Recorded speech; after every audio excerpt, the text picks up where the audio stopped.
Integer programming में क्या है, द इंटीजर प्रोग्रामिंग प्रॉब्लम, इसको आईपीपी लिखते हैं, और where all or some of the variable in the optimal solution are restricted to assume non negative integer value. अगर non negative integer value उसमें आती है तो उसे हम इंटीजर प्रोग्रामिंग प्रॉब्लम कहते हैं। और subject stated as follows, optimize a linear function. अगर हमें इसको ऑप्टिमाइज करना हो और इसमें हम and x i j is greater than 0 and sum x j are integer. अच्छा, एक तो इंटीजर प्रोग्रामिंग प्रॉब्लम जो है दो तरीके की हैं। एक तो है फर्स्ट टाइप जो है, यानी कि all variables are in integer form if all variable in optimal solution are restricted to assume non negative integer value. एक तो वो है जो सबकी इंटीजर वैल्यू आती हो, और फिर है एक mixed integer programming if only some variable in the optimal solution are restricted to assume non negative integer value while the remaining variables are free to take any non negative value. यानी कि एक variable उसमें हमारा integer हो और बाकी सब variable आ रहे हो हमारे वो फ्रैक्शन फॉर्म में, तो उसे बोलते हैं मिक्स्ड इंटीजर प्रोग्रामिंग प्रॉब्लम। अब हम देखो ये वो ले रहे हैं, किस तरीके से सोल्व कर रहे हैं, एक एग्जाम्पल लेके बता रहे हैं इसे। भाई मैक्सिमम जेड इक्वल टू दिया हुआ है 3x2 और दो कांस्टेंट दिए हुए हैं इसके, इसमें स्लैक वेरिएबल हमने ऐड कर लिया और ये टेबल बना ली। ठीक है, ये तो तुम जानते हो, इतना तो तुम कर ही दोगे इसमें। ठीक है, अब हम इसमें आगे चलते हैं। जो हमारा फ्रैक्शनल वो लेते हैं, वो किस तरीके से हमें गोमोरी कांस्टेंट और वो लेने हैं वो देखना है इसमें। तो देखो लास्ट में जो सॉल्यूशन निकल के आया है, हमारे सॉल्यूशन आ रहे हैं x1 इक्वल टू 3/5 और x2 इक्वल टू 13/5। ठीक है, ये हमारे कॉन्स्टेंट्स के इसमें बेसिक सॉल्यूशंस आए हैं निकल के। अब आगे इसको हम एक गोमोरी कांस्टेंट बनाते हैं, और इसका तरीका, एक तो इसने ये फॉर्मूला लिखा है, हमें ये फॉर्मूला भी याद करना है क्योंकि एक नंबर में इस फॉर्मूले को भी पूछ लेता है। और ये है हमारा f1j x j less than equal to minus f b one. देखो ये जो है ना, वैसे अगर हम टेबल से लें तो टेबल के इस टेबल के जो लास्ट वाली रो है, टेबल के जो लास्ट वाली रो है उसे देखो, और ये तो फॉर्मूला है डायरेक्ट, अगर हम लिखना चाहते हैं तो इस फॉर्मूले से लिख सकते हैं। वरना तो जो टेबल की रो है जिसमें इंटीजर हमें लेना है, जैसे इंटीजर दो आ रहे हैं, दो वैल्यू आ रही है, x1 की वैल्यू 3/5 है, दूसरी 13/5 है, दो वैल्यू निकल के आ रही है। अब इसमें हम एक वेरिएबल कोई सा ले लेते हैं, x1 या x2 में से कोई सा एक वेरिएबल लेना है। जैसे कि इसमें लिया हुआ है इसने 1, ठीक है, 1 वाला वेरिएबल, तो जो 1 xb1 वाला ले रहा है इसे xb1 कह दिया हमने। और इसको जो है ना, इस वाली रो को पूरी को लिखेंगे। पूरी रो कैसे लिखेंगे देखो बना के, 1x1, ये इस पे पहुंचना चाह रहा हूं मैं, हमें रटना ना पड़े, समझ में आ जाए इसलिए मैं बता रहा हूं। तो 1x1 प्लस 0x2 और प्लस 1/5x3, ठीक है, पूरी रो वही लिख रहा हूं ना मैं, और प्लस -2/5 x4। और इसको जो है ना हमें ऐसे नहीं लिखना, और ये वैल्यू क्या है 3/5 के है। जो 3/5 जो हमारा xb1 है ना, ये जो इधर लिखा हुआ है xb1 वो लिख लिया है हमने, ये रो लिख ली। और इसको अब ऐसे लिखना है कि जो जो इसमें इंटीजर्स हैं उन सबको राइट साइड में ट्रांसफर कर दो, जो इंटीजर फॉर्म है मैं ये कह रहा हूं, और फ्रैक्शनल वाले पार्ट को हम लेफ्ट साइड में ही रखेंगे। तो इसको हम उधर ले जाएंगे, ये तो 0 है तो फिनिश है यही, इसको हम यहीं रखेंगे।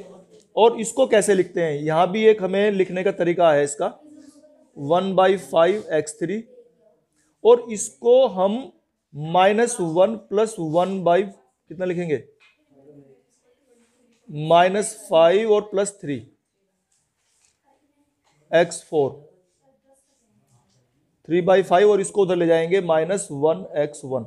देखो ये जो है ना, हमें पॉजिटिव फ्रैक्शनल पार्ट लेना है हमेशा। फ्रैक्शनल जो है ना, अगर ये माइनस में भी है तो प्लस में कर लेना है, माइनस में आया हुआ है तो इसे हम प्लस में कर लेंगे फ्रैक्शनल पार्ट जरूर। अच्छा, अब ये जो बनेगा क्या बनेगा, देखो 1/5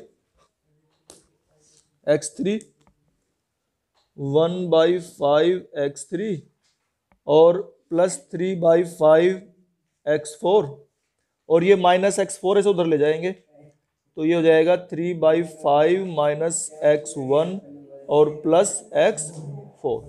मतलब जो इंटीजर्स हैं सब ट्रांसफर कर दिए जाते हैं राइट साइड में, फ्रैक्शनल पार्ट हम इधर रखते हैं। अब ये जो वैल्यू है हमारी, इसको हम लिखेंगे इस तरीके से, देखो 1/5 x3 प्लस 3/5 x4, और इसको हम चाहे तो एक बार समझने के लिए थोड़ा सा हमें आसान सा लगे इसलिए हम ऐसे लिख रहे हैं, है ना ये। अब ये कोई पॉजिटिव या निगेटिव वैल्यू है ये, तो this will be less than equal to 3/5। तो देखो ये जो वैल्यू है भाई, ये हमारी इसके इक्वल है, ये इसके इक्वल है, और ये कुछ क्वांटिटी इसके साथ जुड़ी हुई है। अगर हम इसे हटा देंगे तो ये संख्या इससे बड़ी हो जाएगी, ठीक है ना, क्योंकि ये कम होगी तो ये लेफ्ट पार्ट इससे बड़ा हो जाएगा। अब ये तो ये ग्रेटर देन इक्वल टू हम इसे लिख लेते हैं इस तरीके से। अच्छा, अब इसे गोमोरी कांस्टेंट में चेंज करते हैं। वो क्या है, इसमें सारे में -1 से मल्टीप्लाई कर देंगे हम, तो -1 से मल्टीप्लाई करने पर हो जाएगा -1/5 x3 -3/5 x4 और लेस देन इक्वल टू -3/5। ये हमारा गोमोरी कांस्टेंट कहलाता है, ठीक है ना, ऐसे निकलता है ये गोमोरीज कांस्टेंट। ये ऐसे बनाया तुम्हारा गोमोरी कांस्टेंट, ठीक है। ये तो एक तरीका है, आसान सा तरीका बिल्कुल उससे बनाने का।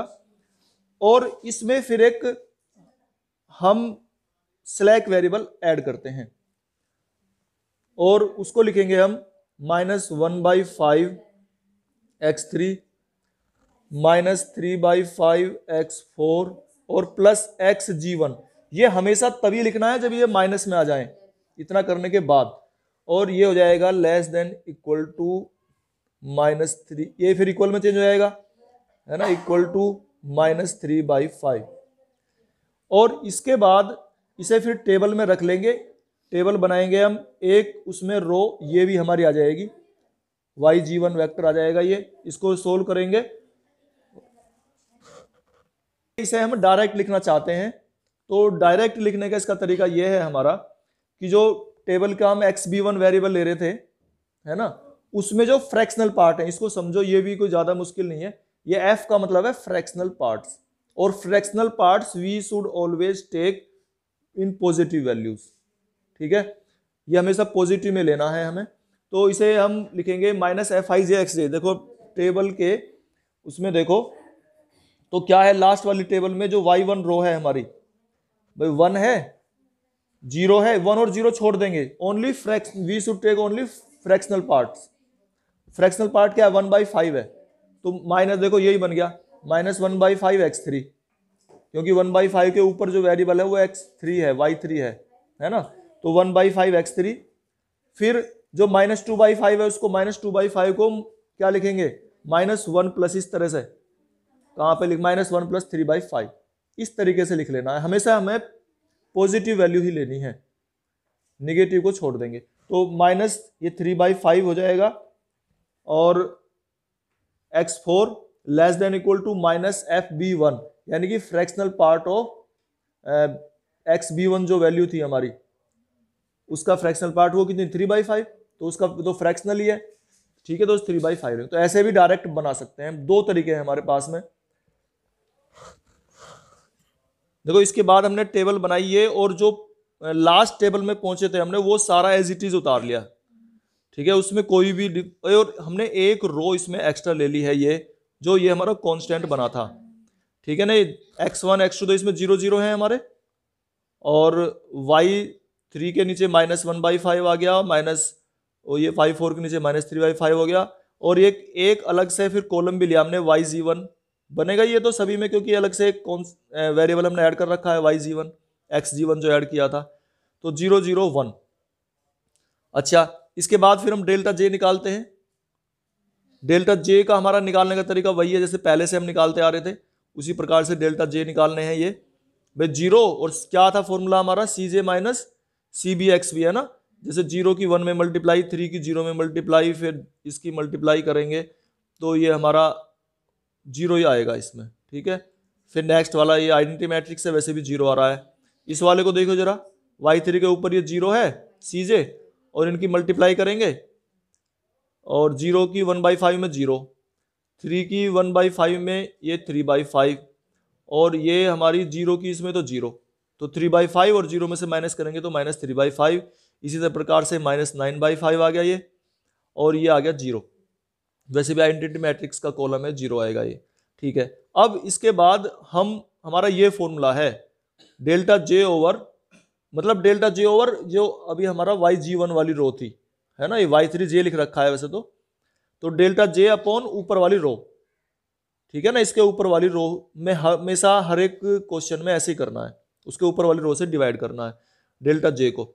तो जब डिवाइड करेंगे तो ये हमारे, अच्छा एक शर्त इसकी और है कि YIJ लेस देन 0, जिससे डिवाइड कर रहे हैं ना वो सब लेस देन 0, वैसे भी लेस देन 0 ही है, क्योंकि हमने देखा गोमोरी कांस्टेंट जब बनाया था उसमें सब लेस देन 0 ही थे, निगेटिव ही थे सब पार्ट्स, सब जितने भी कोफिशिएंट्स थे तो माइनस में ही रहेंगे। तो ये वैल्यू 3 आ रही है और दूसरी भी 3 आ रही है, ठीक है। अब इनमें से एक ले लेंगे कोई सी भी, तो इनमें से एक जब हमने ये 3 लिया हमने Y3 वाला, तो ये तो हो जाएगा हमारा इनकमिंग वेक्टर, ठीक है। और ये तो इनकमिंग वेक्टर हो गया, और जो ये हमारा YG1 है ये हमारा आउटगोइंग वेक्टर हो जाएगा YG1।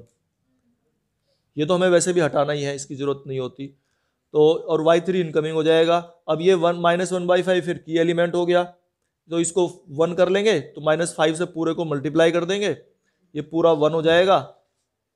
और इस प्रकार से हमारा जो नेक्स्ट स्टेप है ये हमने बना लिया। सोल्व करना तुम जानते हो, वैसे ही सोल्व करने हैं ये। अच्छा, तो इसमें देखो, इसमें जो बेसिक वेरिएबल्स हैं हमारे ये निकल के आ रहे हैं। x1 तो 0 है, x2 2 है, बस दो ही तो वेरिएबल थे हमारे, x3 तो हमें निकालना ही नहीं था। तो इस प्रकार से ये हमारे इंटीजर फॉर्म में आ चुके हैं, तो ऑप्टिमल सॉल्यूशन ये निकल के आ गए हमारे x1 और x2 और मैक्सिमम z = 6। तो इस तरीके से हम इसे निकालते हैं सोल्व करके। ये हमारा इंटीजर प्रोग्रामिंग प्रॉब्लम। इंटीजर्स के लिए ये एग्जांपल है, जैसे मैक्सिमम z दिया हुआ है और ये दो कांस्टेंट्स हैं, इन्हें कंप्लीट कर लिया हमने, x3 x4 वेरिएबल ऐड कर लिए, ठीक है। अब इसके बाद हमने इसकी टेबल बना ली, जैसे हम पहले से बनाते आ रहे थे एज यूजुअल, वैसी टेबल बनाई है, इसे सोल्व किया, और हम लास्ट में जब पहुंचते हैं तो ये हमारे 1/x1 1/3 आ रहा है और x2 हमारा 2 आ रहा है। तो इसमें ये इंटीजर में आ रहा है, मिक्स्ड इंटीजर प्रोग्रामिंग की प्रॉब्लम आ गई है हमारी। एक तो इसमें इंटीजर आ गया वेरिएबल और एक हमारा फ्रैक्शनल में आ गया, तो ये मिक्स्ड इंटीजर प्रोग्रामिंग प्रॉब्लम हो चुकी है हमारी।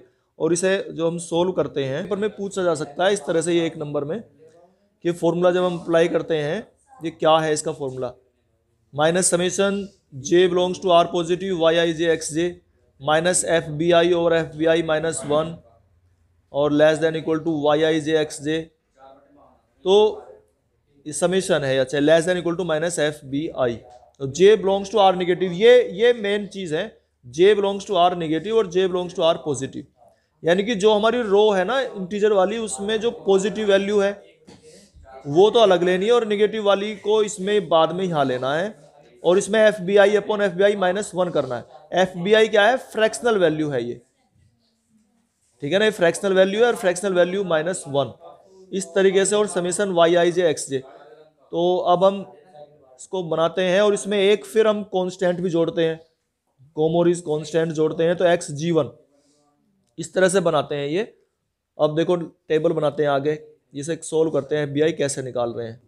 तो delta J less than equal to 0 optimal solution हमारा ये निकल के आया था। और अब हमने ये बनाई है उसमें लास्ट वाली रो से जो हमने इक्वेशन ली है, कांस्टेंट बनाया है, तो j belongs to r positive हमने लिखे हैं। और इसमें जो एफ बी है फ्रैक्शनल पार्ट उसका क्या था 1/3 जो हमारा वेरिएबल था, तो 1/3 ओवर 1/3 -1 ये तो हमने ये ले लिया। और वाई आई जे यानी कि जे पॉजिटिव वाला कौन सा था उसमें 1/3 है ना, 1/3 तो हमारा पॉजिटिव था और 1/4 जो है वो निगेटिव था। ये चीज ध्यान रखने की है और एक नंबर का क्वेश्चन भी यही बनता है, इसमें पूछ लेता है जे पॉजिटिव जे निगेटिव। और ये वैसे तुम्हारे ऑब्जेक्टिव में दिया नहीं है क्वेश्चन ये, लेकिन बन सकता है इस तरह का। अच्छा फिर इसमें हम ने ये y13 और y14 की वैल्यू रख दिया और एफ बी आई रख दिया है।